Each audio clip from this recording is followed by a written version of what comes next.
दुष्यंत सिंह एक बार फिर से आप सभी लोगों का बहुत बहुत स्वागत करता हूं। उम्मीद करता हूं आप सभी अच्छे होंगे और आपकी तैयारी भी बहुत ही बढ़िया तरीके से चल रही होगी।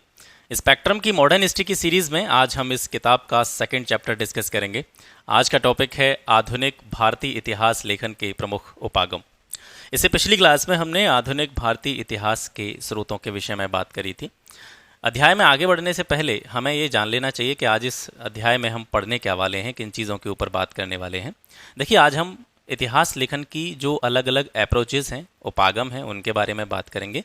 ये उपागम क्या होते हैं कि एग्जाम्पल की सहायता से इसको समझिए। जैसे मान करके चलिए आप पीसीएस की तैयारी कर रहे हैं या किसी भी सिविल सर्विसेज की तैयारी कर रहे हैं, तो आपकी तैयारी का जो तरीका होगा या आप किस तरीके से अपनी तैयारी को आगे लेकर के जा रहे हैं, तो आपका अप्रोच जो होगा अपनी प्रिपरेशन को लेकर के वो अलग अलग होगा। आप कुछ अलग तरीके से तैयारी करते हैं, मैं कुछ अलग तरीके से अपनी चीज़ों को तैयार करता हूँ, कोई अन्य व्यक्ति होगा वो अलग तरीके से अपनी चीज़ों को जो है तैयार करेगा, आगे चीज़ों को लेकर के जाएगा। तो इसी तरीके से आधुनिक भारतीय इतिहास का जब लेखन प्रारंभ हुआ, तो जिन जिन लोगों के द्वारा भारतीय इतिहास का लेखन किया गया, जिन जिन इतिहासकारों के द्वारा भारतीय इतिहास का लेखन किया गया, तो उनकी जो विचारधारा थी उसका प्रभाव उनकी लेखन कला पर पड़ा। जैसे आप जानते हैं कि भारत जो था वो ब्रिटेन का उपनिवेश था, यानी औपनिवेशिक शासन यहाँ पे चलता था। तो उस टाइम पर जो इतिहासकार थे, खास करके हम ब्रिटेन के इतिहासकारों की बात करें, अंग्रेजी इतिहासकारों की बात करें, तो इन्होंने जब भारतीय इतिहास का लेखन किया, भारतीय इतिहास को लिखने का काम इन्होंने किया, तो कहीं ना कहीं इनकी जो विचारधारा थी वो कैसी थी कि जो भी ब्रिटेन के लोग हैं, ब्रिटेन के शासक हैं या ब्रिटेन के जितने भी गवर्नर, वाइसराय जो भी हुए, उनको कहीं ना कहीं क्या किया गया, महिमा मंडित किया गया। जैसे आप अभी किताबों में पढ़ते हैं, तो जैसे आप देखते हैं कि डलहौजी, डलहौजी के सामने आपको पढ़ने को मिलता है लॉर्ड डलहौजी। तो दरअसल उसका नाम लॉर्ड नहीं था। लॉर्ड का मतलब एक महानता दिखाने के लिए एक शब्द उसके सामने लगा दिया कि सर ये जो है महामहिम है, ठीक है, लॉर्ड डलहौजी उसके नाम के सामने लगा दिया। तो दरअसल वो लॉर्ड नहीं है, लेकिन क्योंकि इतिहास औपनिवेशिक इतिहास की हम बात कर रहे हैं, अंग्रेजी इतिहासकारों के द्वारा जो इतिहास लिखा गया, तो उसमें जो ब्रिटेन के शासक हैं, ब्रिटेन के जो भी अधिकारी हैं, वहाँ के जो लोग हैं, उनको थोड़ा सा कह सकते हैं, उनको अच्छी तरीके से महिमा मंडित करते हुए चीज़ों को वहाँ पर दिखाया गया। और उसके सापेक्ष जो भारतीय लोग हैं उनको कहीं ना कहीं निकृष्ट दिखाया गया, उनको कहीं ना कहीं ऐसा दिखाया गया ये बहुत बैकवर्ड टाइप के लोग हैं, इनका कल्चर जो है वो बहुत ख़राब है। तो इस तरीके से जब अलग अलग लोगों के द्वारा जो इतिहास लिखा गया, तो उस पर उनकी लेखन कला का प्रभाव पड़ा, उनकी जो विचारधारा थी, उनके दिमाग में जो चीज़ें चल रही थी, उनका प्रभाव उन पर पड़ा। तो इसी तरीके से इसकी अलग अलग अप्रोचेज़ हैं, ठीक है, अलग अलग इसके उपागम हैं। तो उन उपागमों को, ये जो आप स्क्रीन पर देख पा रहे हैं, इन पार्ट्स में डिवाइड किया जा सकता है। जैसे औपनिवेशिक उपागम, राष्ट्रवादी उपागम, मार्क्सवादी उपागम, अधीनस्थ या सबॉर्डिनेट उपागम, संप्रदायवादी या सेक्टेरियन उपागम, कैम्ब्रिज स्कूल उपागम, उदारवादी और नारीवादी उपागम। ठीक है, तो इन्होंने, यानी इन लोगों के द्वारा जिस तरीके से इतिहास को रिप्रेजेंट किया गया, मॉडर्न हिस्ट्री को जिस तरीके से रिप्रेजेंट किया गया, उसके बारे में ही आज हम इस क्लास में बात करेंगे। इतिहास लेखन को क्या कहा जाता है ये आप जानिए, स्टीरियोग्राफी इसको कहते हैं। इतिहास लेखन यानी इतिहास का लेखन जब किया जाता है तो इस कला को क्या कहा जाता है, हिस्टीरियोग्राफी कहा जाता है। तो इन उपागमों के बारे में आज इस अध्याय में हम बात करने वाले हैं। सबसे पहले औपनिवेशिक उपागम के बारे में समझते हैं। औपनिवेशिक अप्रोच जो है मॉडर्न हिस्ट्री लेखन की, वो क्या है, औपनिवेशिक देशों के इतिहास से संबंध रखती है, औपनिवेशिक देशों के इतिहास से संबंध रखती है, और प्रभुत्व की औपनिवेशिक विचारधारा का प्रभाव कहीं ना कहीं इस पर देखने को मिलता है। जैसे भारत पर किसका प्रभुत्व था, ब्रिटेन का प्रभुत्व था। तो ब्रिटेन के इतिहासकारों ने जो भारतीय इतिहास का लेखन किया, तो उसमें कहीं ना कहीं उनकी औपनिवेशिक विचारधारा जो है वो दिखाई देती है। यहाँ पर विशेष रूप से क्या देखा गया, यहाँ पर देखा गया कि जो वेस्टर्न कल्चर है, पश्चिमी संस्कृति है, या पश्चिमी संस्कृति के जो मूल्य हैं उनकी प्रशंसा की गई और वहाँ के व्यक्तियों का महिमा मंडन किया गया। इसके विपरीत जब औपनिवेशिक इतिहासकारों ने भारत का इतिहास लिखा, तो भारत को कहीं ना कहीं एक अवरुद्ध समाज के रूप में उन्होंने रिप्रेजेंट किया। ठीक है, भारत को कैसा रिप्रेजेंट किया उन्होंने, एक अवरुद्ध समाज के रूप में। वहीं पश्चिमी जो लोग हैं उनको प्रशंसा किया गया, उनको महिमा के बारे में बताया गया। इसके अलावा भारत को क्या दिखाया गया, एक पिछड़ी सभ्यता वाला देश दिखाया गया। भारत को सांस्कृतिक रूप से निकृष्ट दिखाया गया, मतलब हमारा जो कल्चर है वो उनके सापेक्ष कैसा है, बहुत खराब है। तो ये कहीं ना कहीं इस तरह की चीज़ें जब आपको किसी इतिहास की पुस्तक में मिलती हैं, विदेशी लोगों का जहाँ पर महिमा मंडन किया जा रहा है, भारतीय लोगों को कहीं ना कहीं निकृष्ट रूप से दिखाया जा रहा है, तो वो इतिहास की कौन सी अप्रोच है? औपनिवेशिक अप्रोच है। और औपनिवेशिक उपागम के अंतर्गत जो प्रमुख इतिहासकार आते हैं वो आते हैं आपके James Mill, Mount Stuart, Elphinstone, Vincent Smith. ये कौन से इतिहासकार हैं? ये औपनिवेशिक उपागम से जुड़े हुए इतिहासकार हैं। देखिए, हम इतिहास पढ़ रहे हैं, ये जो चैप्टर है ये आपके मेंस पर्सपेक्टिव से बहुत इंपॉर्टेंट है। जैसे आपसे अगर प्रश्न पूछ लिया जाए कि भारतीय, खास करके आधुनिक भारतीय इतिहास की हम बात करें, तो आधुनिक भारतीय इतिहास के प्रमुख उपागमों के विषय में एक टिप्पणी करें, तो आप इस तरीके से चीज़ों को लिख सकते हैं। ठीक है, राष्ट्रवादी उपागम, ये नेशनलिस्टिक अप्रोच आ जाती है आपकी, राष्ट्रवादी, जैसा कि इसके नाम से ही आपको नज़र आ रहा है।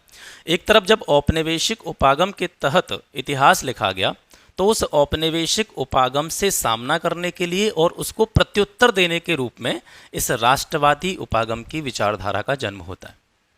यहाँ पर राष्ट्रीय आत्मसम्मान के निर्माण का प्रयास किया गया, यानी जहाँ एक तरफ औपनिवेशिक उपागम में भारतीय लोगों को निकृष्ट दिखाया गया, भारतीय संस्कृति को निकृष्ट दिखाया गया, भारतीय सभ्यता को एक पिछड़ी सभ्यता के रूप में दिखाया गया, तो हमारा जो आत्मसम्मान था, हमारा जो सेल्फ रिस्पेक्ट था, उसको डिफेंड करने के लिए और औपनिवेशिक उपागम की विचारधारा को एक तरीके से जवाब देने के लिए, उसको एक प्रत्युत्तर देने के लिए राष्ट्रवादी उपागम का विकास होता है। इसने राष्ट्रवादी भावनाओं को बढ़ाने में योगदान दिया।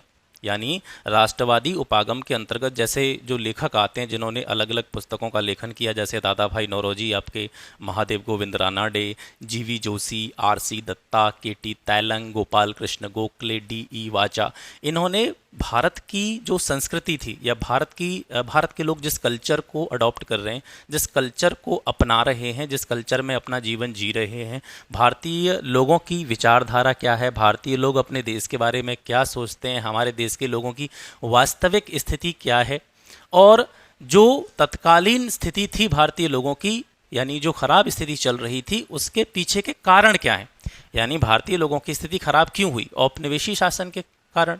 तो इस चीज़ को इन्होंने वहाँ पर अपनी जो भी लेखन कला थी या अपने जो भी इन्होंने कृतियाँ लिखी या अपनी जो भी पुस्तकें लिखी इतिहास के बारे में, उसमें इस चीज़ को बहुत अच्छी तरीके से इन्होंने एक्सप्लेन किया।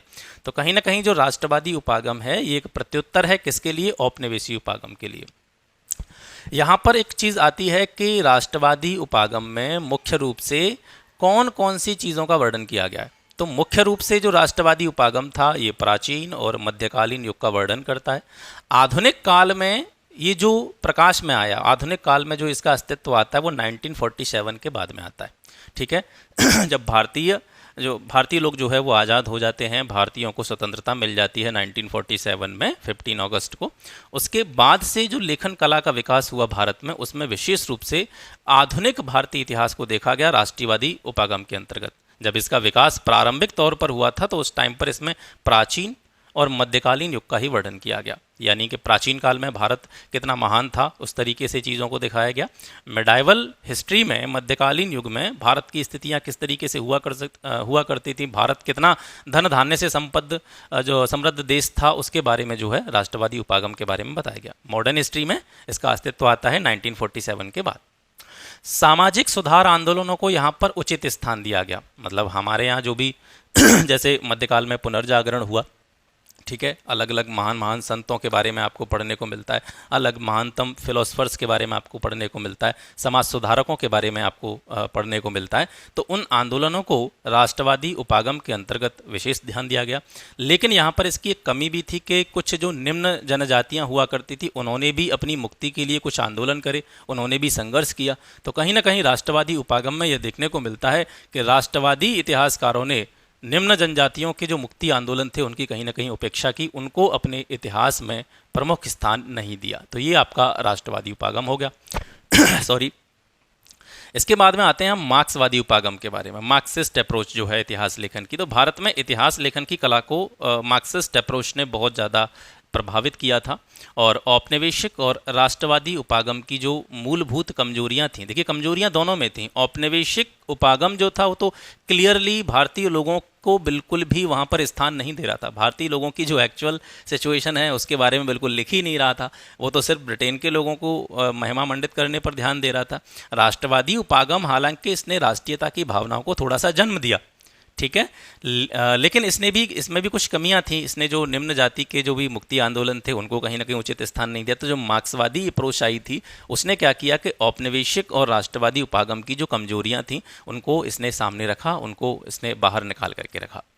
इसके बाद में आपकी तीसरी अप्रोच आती है अधीनस्थ या उपाश्रित अप्रोच, ठीक है। मौजूद सभी उपागमों पर लोगों की आवाज़ की उपेक्षा करने का आरोप लगाया। इसमें से एक एक लाइन अगर आप दिमाग में रख लेंगे ना, एक एक लाइन, जैसे मैं आपको थोड़ा सा पीछे लेकर के चलता हूँ।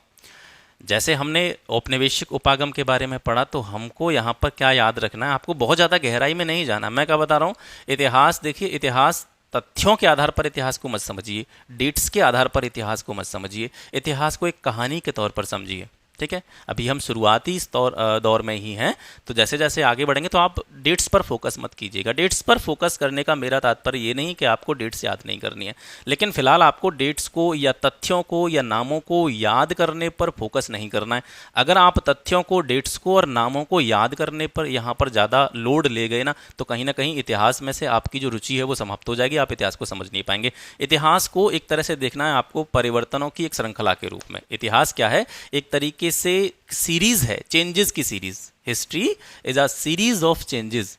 इसको तथ्यों के आधार पर नहीं देखना है, आपको परिवर्तनों के आधार पर देखना है किस तरीके से। अब यहाँ पर अभी तो हमने चैप्टर स्टार्ट ही नहीं किया है। मॉडर्न हिस्ट्री जनरली स्टार्ट होती है आपका एडवेंट ऑफ यूरोपियंस, जहाँ से भारत में यूरोपियों का आगमन होता है। तो वहाँ से जैसे जैसे आप आगे जाएंगे भारतीय स्वतंत्रता तक और स्वतंत्रता के बाद तक, तो वहाँ पर आप देखेंगे कि किस तरीके से जो समाज था, तो सामाजिक दशा में किस तरीके से चेंजेस होते चले गए आगे तक, राजनीतिक दशा में किस तरीके से चेंजेस होते चले गए, आर्थिक दशा में किस तरीके से चेंजेस होते चले गए, संस्कृतियों में किस तरीके से चेंजेस होते चले गए। तो इस चेंजेस के आधार पर आपको इतिहास को समझना है, और आप परिवर्तनों के आधार पर इतिहास को समझते हुए चलेंगे तो पूरे इतिहास का एक जो कह सकते हैं कि एक इमेज आपके दिमाग में बन जाएगी। तथ्यों पर फोकस नहीं करना है, तथ्य अपने आप याद हो जाएंगे। तथ्य आपने बहुत पढ़े भी होंगे, अलग अलग किताबों में आपको मिल जाएंगे। इतिहास को आपको समझना है, ना कि रटना है, और समझ गए तो कहीं ना कहीं आप आंसर्स जो है अपने बहुत अच्छी तरीके से लिख पाएंगे। तो मैं आपको क्या बता रहा था कि औपनिवेशिक उपागम में सिर्फ एक लाइन अगर आप याद रख लेंगे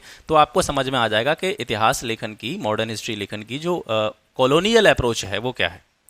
कॉलोनियल अप्रोच क्या है कि पश्चिमी संस्कृति एवं मूल्यों की इन्होंने प्रशंसा की, उन्हीं व्यक्तियों का इन्होंने महिमा मंडन किया, भारत को अवरुद्ध समाज दिखाया, पिछड़ी सभ्यता के रूप में भारत को रिप्रेजेंट किया और सांस्कृतिक रूप से भारतीयों को निकृष्ट दिखाया। ये जो है औपनिवेशिक उपागम है। फिर हमने राष्ट्रवादी उपागम देखा।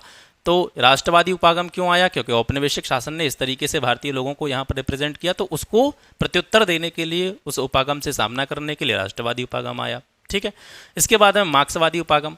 ऊपर के दोनों जो अप्रोचेज हैं, चाहे आप औपनिवेशिक उपागम की बात करें चाहे राष्ट्रवादी उपागम की बात करें, इनमें भी कुछ कमियां थी, इनमें भी कुछ कमजोरी थी। तो इन कमजोरियों को सामने रखने के लिए मार्क्सवादी उपागम आया।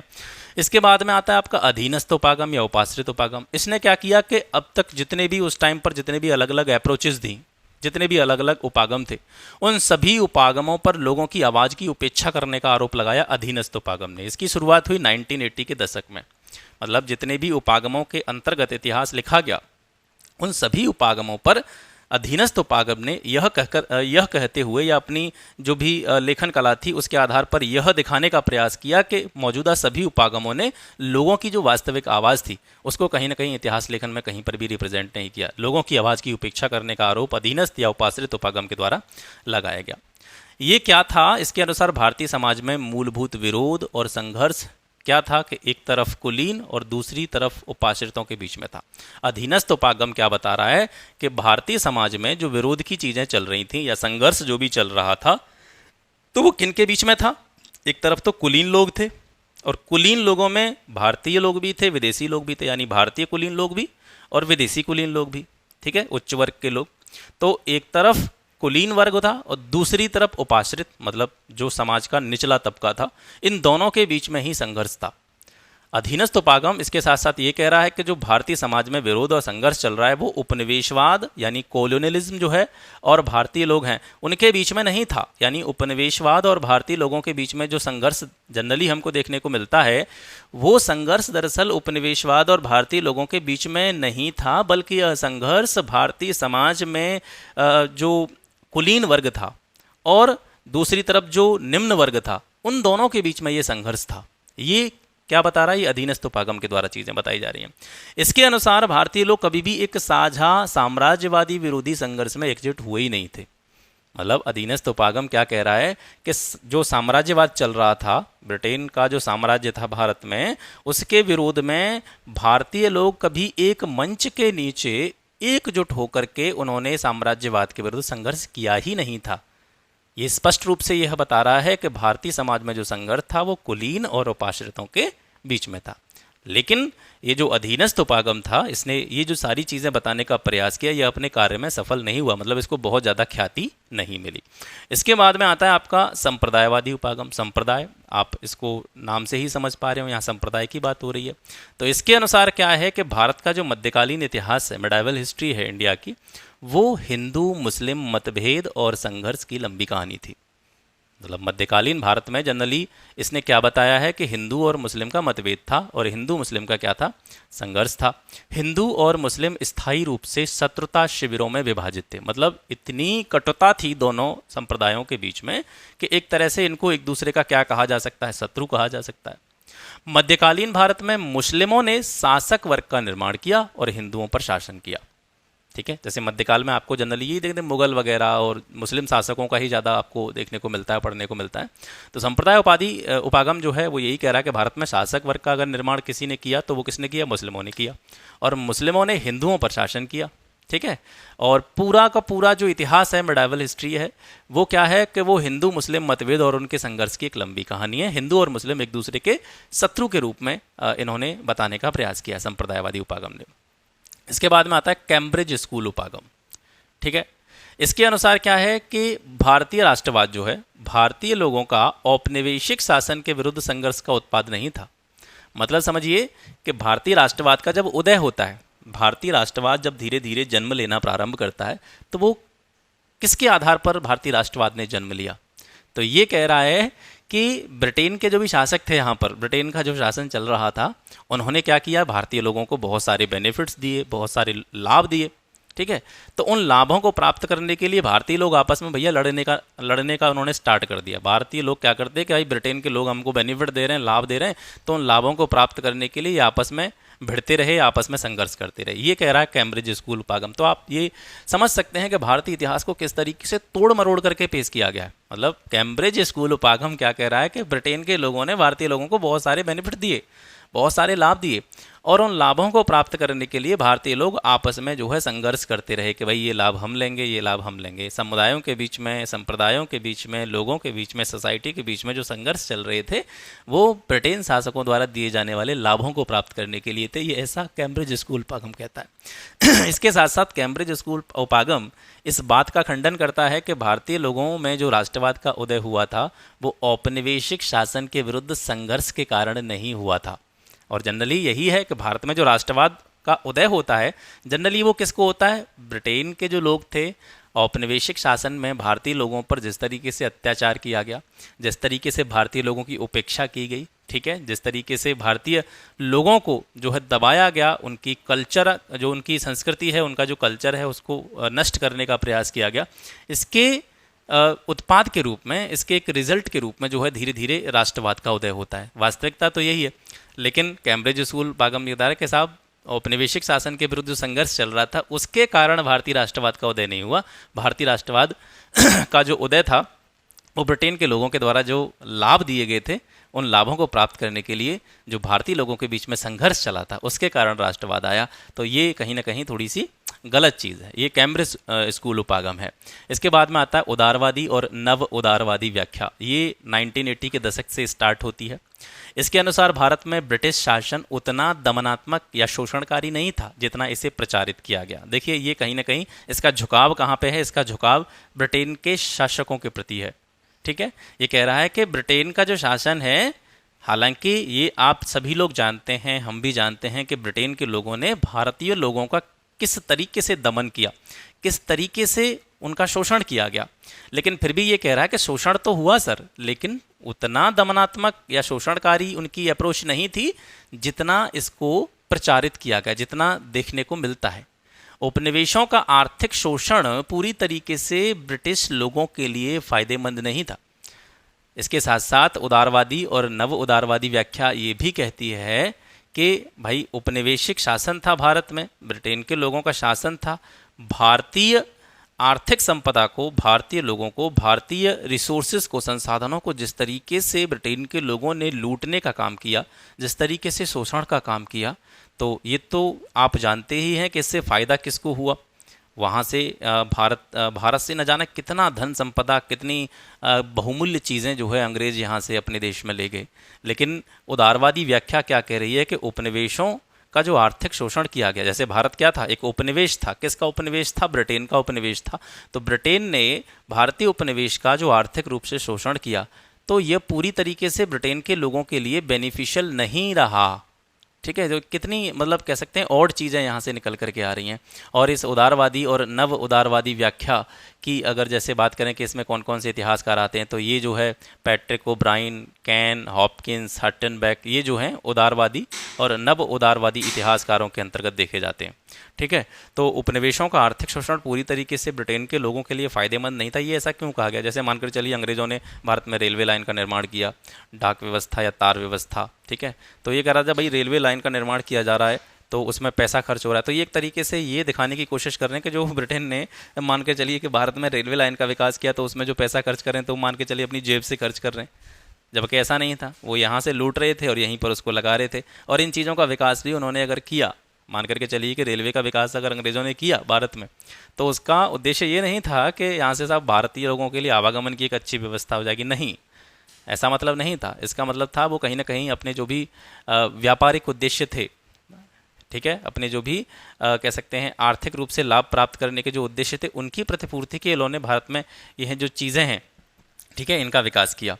इसके बाद में आता है लास्ट में नारीवादी उपागम। ठीक है, इसकी 1970 के दशक में शुरुआत होती है और इस पर प्रमुख रूप से महिला आंदोलन का प्रभाव पड़ता है। जनरली देखा गया था इससे पहले जितने भी अप्रोचेज़ आपने देखी, चाहे औपनिवेशिक विचारधारा हो, चाहे आपकी उदारवादी नव उदारवादी व्याख्या हो, कैम्ब्रिज स्कूल उपागम हो, संप्रदायवादी उपागम हो, है ना, इन सारी चीज़ों में हम पढ़ते चले आ रहे हैं। कहीं पर भी महिलाओं की जो योगदान था, महिलाओं का जो कंट्रीब्यूशन था, उसको कहीं ना कहीं उपेक्षित किया गया, उसको कहीं कहीं ध्यान उस पर नहीं दिया गया। लेकिन 1970 के दशक में एक अलग अप्रोच की शुरुआत होती है, नारीवादी उपागम के अंतर्गत इतिहास लेखन की शुरुआत होती है। तो यहाँ पर जो है कहीं ना कहीं महिलाओं के कंट्रीब्यूशन को भी दिखाया गया। इससे पहले भी कुछ प्रयास किए गए थे, हालांकि महिलाओं की कंट्रीब्यूशन को दिखाने के लिए कुछ कृतियाँ लिखी गई थी। जैसे आर नंदा की एक पुस्तक है इंडियन वीमेन फ्रॉम पर्दा टू मॉडर्निटी। ठीक है, इसके अंतर्गत जो है महिलाओं के दशाओं को दिखाया गया था। The high cast Hindu women, ये पंडित रमाबाई ने लिखी थी 1887 में। इसके अलावा मदर इंडिया, ठीक है, कैथरीन मेयो के द्वारा लिखी गई थी 1927 में। तो 1970 के दशक से जो कहीं ना कहीं हम कह सकते हैं कि जो एक फेमिनिस्ट अप्रोच थी इतिहास लेखन की, उसका जो है वहाँ से सूत्रपात होता है, यहाँ से इसकी शुरुआत होती है। तो आशा करता हूँ आज का सेशन आपको पसंद आया होगा, जिसमें हमने भारतीय इतिहास लेखन की प्रमुख अप्रोचेस के बारे में पढ़ा, उपागमों को समझा। आज के लिए बस इतना ही। मिलते हैं आपसे फिर एक नेक्स्ट वीडियो में एक नए टॉपिक के साथ में। तब तक के लिए नमस्कार।